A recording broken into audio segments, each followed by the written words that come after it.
আজকে একজন মাননীয় সংসদ সদস্য মনিরুল হক চৌধুরী একটি বক্তব্যের একটি পর্যায়ে মুসলিম নারীদের পোশাক নিয়ে কিছু কথা বলেছেন। এগুলো আমাদের কাছে অনভিপ্রেত মনে হয়েছে। আমরা এটার জন্য প্রতিবাদ জানাচ্ছি এবং আমরা মনে করি যে তার পক্ষ থেকে এটার ব্যাপারে একটি বক্তব্য আসা উচিত। এরপরেও যদিও স্পিকার এই বক্তব্যটিকে এক্সপান্ড করেছেন, কিন্তু এরপরেও একজন সদস্য এটাকে সমর্থন করে বক্তব্য দেওয়ার, একাধিক সদস্য তাকে সমর্থন করে বক্তব্য দেওয়ার চেষ্টা করেছেন এবং স্পিকার সেখানে বলেছেন যে এটি অলরেডি এক্সপান্ড।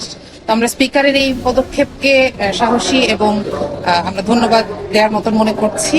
সেই সাথে এই বক্তব্যটির কারণে আমরা জনাব সংসদ সদস্য সম্মানিত মনিরুল হক চৌধুরীর কাছ থেকেও একটি বক্তব্য আশা করছি। কারণ আমাদের যে পোশাক, সেটা আমাদের বিশ্বাসের অংশ, সেটাকে আমাদেরকে ধারণ করতে হবে। এটার মাধ্যমে আমরা আল্লাহ সন্তুষ্টি অর্জনের চেষ্টা করি এবং বাংলাদেশে শুধু আমরা না, এমন অসংখ্য নারী আছেন যারা ইসলামের অংশ হিসেবে এই কাজটি করেন এবং তাদের প্রতিনিধি হিসেবেও যদি আমরা সংসদে এসে থাকি, তাহলে এইখানে আমাদের অবস্থান, আমাদের পোশাক দুই গুরুত্বপূর্ণ। তো আমরা মনে করি এটার মাধ্যমে আমাদেরকে এক ধরনের অসম্মান করা হয়েছে এবং সবচেয়ে দুঃখজনক হচ্ছে এই কথাটি তিনি বলার সাথে সাথে সরকারি দলের নারী সদস্যরা যেভাবে উচ্ছ্বাস প্রকাশ করছিলেন, এটা আমাদের খুবই দৃষ্টিকটু লেগেছে। আমরা এই ব্যাপারে তাদেরও কিছু অবস্থান জানতে আগ্রহী। এখন কথা বলবেন নুরুন্নেসা সিদ্দিকা আপা।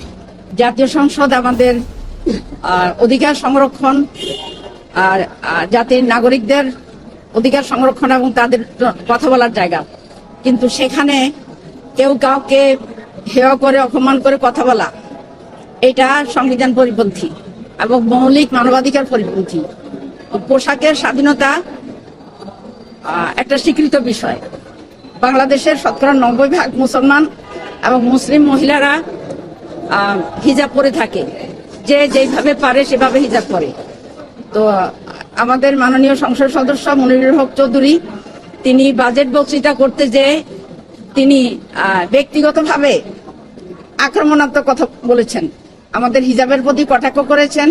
এমনকি আমাদের সংসদ উপনেতা, বিরোধী দলীয় উপনেতা ডক্টর সৈয়দ আব্দুল্লাহ তাহের তার ওয়াইফকে নিয়ে যখন মনিরুল হক চৌধুরীর বাসায় গিয়েছেন এবং ওনার ওয়াইফের যে চলাচল সম্পর্কে উনি শ্রুতিকটু মন্তব্য করেছেন, যেটা শেষ পর্যন্ত আমাদের মাননীয় স্পিকার সেটাকে এক্সপান্স করবেন বলেছেন।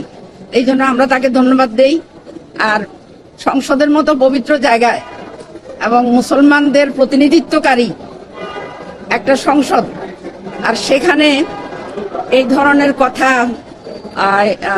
ইসলামের নারীদের জন্য যে পোশাক, সেই পোশাক সম্পর্কে বিরূপ মন্তব্য, এটা মোটেও গ্রহণযোগ্য না। উনি তো দেখতে বেশ ফরেজগার মানুষ মনে হয়, কিন্তু তিনি এই পোশাক সম্পর্কে, আমরা নেকাব পরি কেন সেই সম্পর্কে তিনি মন্তব্য করেছেন, যেটা খুবই অনভিপ্রেত। এই জন্য আমরা এটার প্রতিবাদ করছি, আমরা সংসদেও প্রতিবাদ করছি এবং আপনাদেরকে এই বিষয়টা আমরা জানালাম। তো পোশাকের স্বাধীনতা আমাদের মৌলিক অধিকার এবং এই ব্যাপারে কেউ কথা বলুক, এটা অবশ্যই আমরা চাই না। অনেক ধন্যবাদ আপনাদেরকে।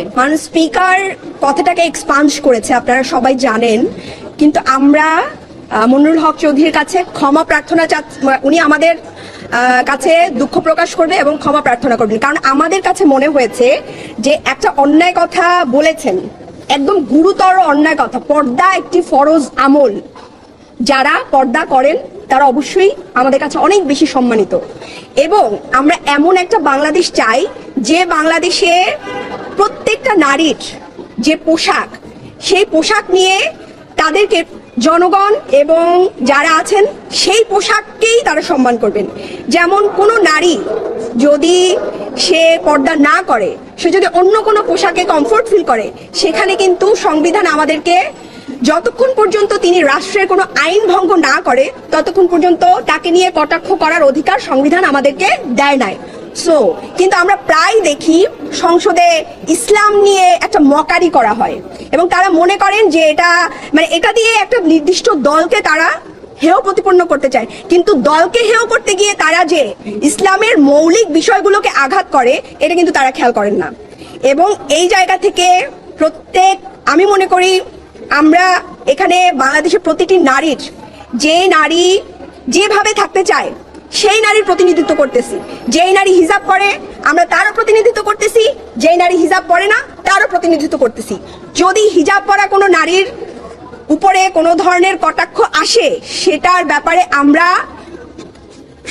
যথেষ্ট পরিমাণ সজাগ থাকব এবং এটা নিয়ে আমরা সংসদের বাইরে অবস্থান নিব এবং আমরা আজকে নিয়েছিও, আপনারা দেখেছেন। আবার কোনো হিজাব পরে না এমন কোনো নারীর ব্যাপারেও যদি কেউ কোনো ধরনের মন্তব্য করে সেটা নিয়েও আমরা সেটা নিয়েও আমরা সংসদ এবং সংসদের বাইরে আমরা সজাগ দৃষ্টি রাখবো। তো এইখানে যে পরিমাণ কটাক্ষ এবং ইসলাম যারা পালন করে তাদেরকে নিয়ে করা হয়, এটার ব্যাপারে আমরা আজকে পর্দা একটা অবশ্যই কটাক্ষ মনে করছি, কারণ পর্দা একটা ফরজ আমল। যিনি পর্দা করবেন তিনি আল্লাহর হুকুম পালন করছেন, এইটা নিয়ে কথা বলার রাইট কারো নাই। সো এটা